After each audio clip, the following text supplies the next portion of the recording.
Pour la énième fois, la mer ressemblait à un cancer.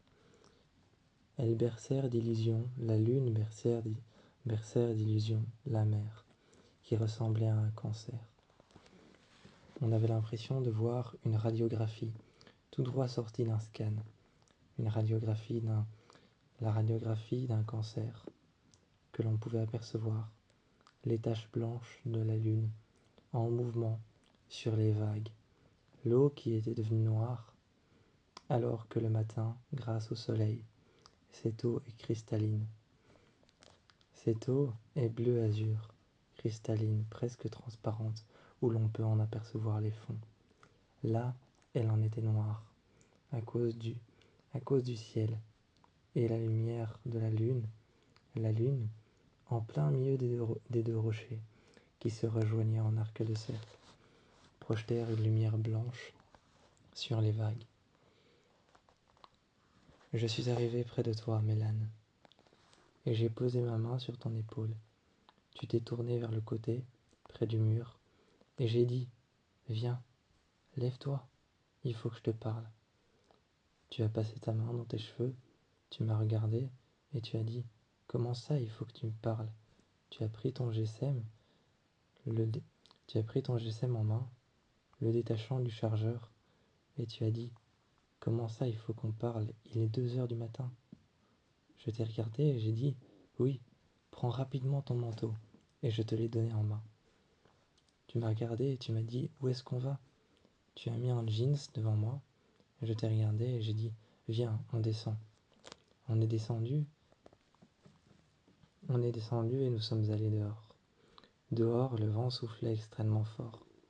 Je me suis retourné vers le centre, et nous sommes allés vers la jetée, vers la baie, là où il y avait un rebord en bois. On s'est assis les pieds dans l'eau, et je t'ai dit, je n'ai pas été complètement honnête avec toi. Tu t'es retourné et tu as dit, c'est maintenant que tu me le dis, en regardant le centre et ces 1001 lumières. Enfin, ces 1001 lumières, toutes ces lampes allumées, des couloirs, des passages, sur le long, ou alors encore des fenêtres. Tu m'as regardé et tu as dit, comment ça tu n'as pas été honnête? Je n'ai pas tout à fait envie d'aller à cette auberge. Je t'ai dit quand tu m'as posé la question, on va à une auberge, est-ce que tu veux venir avec moi? Je t'ai dit, oui, bien sûr, avec enthousiasme. Mais ce n'était qu'un voile, ce n'était qu'une façade, parmi tant d'autres. Tu m'as regardé et tu m'as dit, si c'est maintenant que tu as choisi d'absoudre tes péchés, est-ce qu'on peut pas faire ça dans la chambre?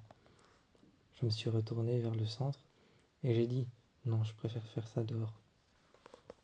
À l'intérieur, je suis sûr, à l'intérieur du centre, je suis sûr qu'il y a des jeunes qui y mettent leur tête contre le mur pour pouvoir mieux nous écouter. Alors je préfère faire ça maintenant.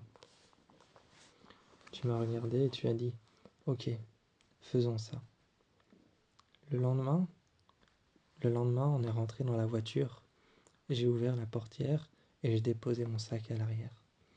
Je me suis assis et j'ai dit, c'est bon, je suis prêt. Ma main sur la portière, mon bras appuyé sur la portière. Je regardais et j'essayais de regarder par-dessus la voiture et tu m'as dit, tu es sûr que tu es prêt? Tu es vraiment sûr? Je t'ai regardé, dans un silence, j'ai regardé au-dessus de la voiture et j'ai dit, ouais, je suis prêt. 2 sangles attachées sur la voiture qui était en train de tenir les valises. La voiture était prête. Je me disais que elle-même, la voiture, devait souffrir du poids de nos bagages. J'ai regardé la voiture, tes mains à 10 heures sur le volant, d'un côté et d'un autre, du côté droit et du côté gauche. Et je t'ai dit, tu es sûr que ça va aller pour la route? Tu veux pas que ce soit moi qui conduise? Tu as dit, non, non, ça va. Repassant ta main dans tes cheveux, comme un réflexe ou comme un tic nerveux. Une de tes mèches retombant sur tes cheveux que j'ai pu apercevoir. Et j'ai ensuite passé ma main devant ta mèche de cheveux. Je l'ai redressée derrière ton oreille et j'ai dit, voilà, c'est bon, on peut y aller. Tu m'as souri, la seule chose que tu aies faite avant de démarrer. On est arrivé devant un vieux bateau, amarré sur le côté, posé sur deux bateaux. On est arrivé devant un vieux bateau, bleu et d'un jaune légèrement doré, avec des lignes rouges légèrement plus petites. Ce vieux bateau, blanc, bleu foncé, avec des dorures, un jaune doré, un jaune intense presque ocre, et des petites lignes rouges tout le long.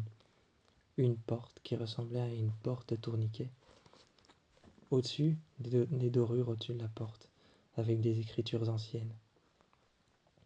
Le nom de l'établissement, avec des écritures anciennes. La porte qui faisait du bruit à chaque fois qu'elle frottait contre les murs et les parois, contre les chambranles en métal.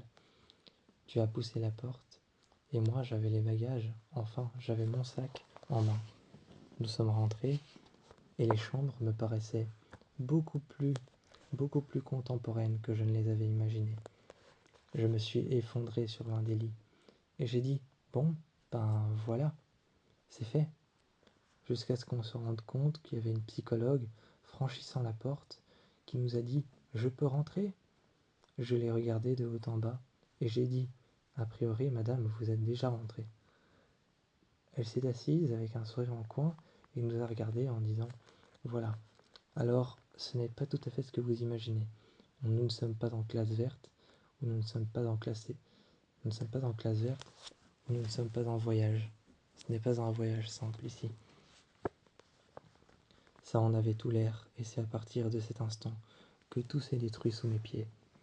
Je t'ai regardé, tu m'as regardé, comme si tu ne savais absolument pas ce détail, comme si le centre nous l'avait caché. Elle nous a posé plusieurs questions. Et chaque fois qu'elle te posait des questions, elle m'a demandé, peux-tu sortir? Elle t'a posé plusieurs questions, et puis ça a été à ton tour de sortir.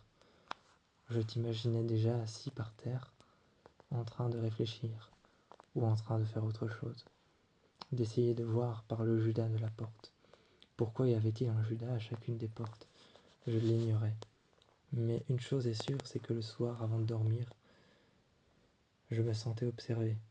Tu étais sur le lit d'au-dessus, et tu te penchais souvent en avant pour me dire « Comment ça va en dessous? Ça va, tu veux pas qu'on lise ensemble? Que je te rejoigne un moment ?» Involontairement, j'ai répondu non, ce soir-là, alors que je voulais répondre oui, mais je ne voulais plus te déranger après. Tu étais certainement déjà en train de plonger tes yeux entre les pages et les chapitres de ton livre, parce que j'entendais le bruit de la feuille qui se tourne, et j'entendais un silence qui prouvait que tu étais attentif à ce que tu lisais. Mais bon, je savais que le lendemain matin, on allait se réveiller comme au centre, observer, juger, regarder, par nos moindres réflexes et nos moindres manières de faire. Sauf qu'ici, on avait la liberté de faire nos choix, la liberté de choisir, sans être observé, jugé, ou sans être restreint par rapport à une certaine limite, ou par rapport à des contraintes. Ici, on pouvait faire tout comme on le voulait, mais je pense que c'était ça le but, et je te l'ai expliqué dehors, assis sur l'escalier. Je pense que c'est ça le but, nous regarder en environnement libre, nous observer en environnement libre, voir de quoi on était capable. Tu t'es retourné vers le vieux bateau et tu as dit, tu as probablement raison. Nous sommes restés dehors un long moment avant de rentrer dans le bateau, comme si pour nous, c'était l'incapacité à rentrer dans une deuxième prison.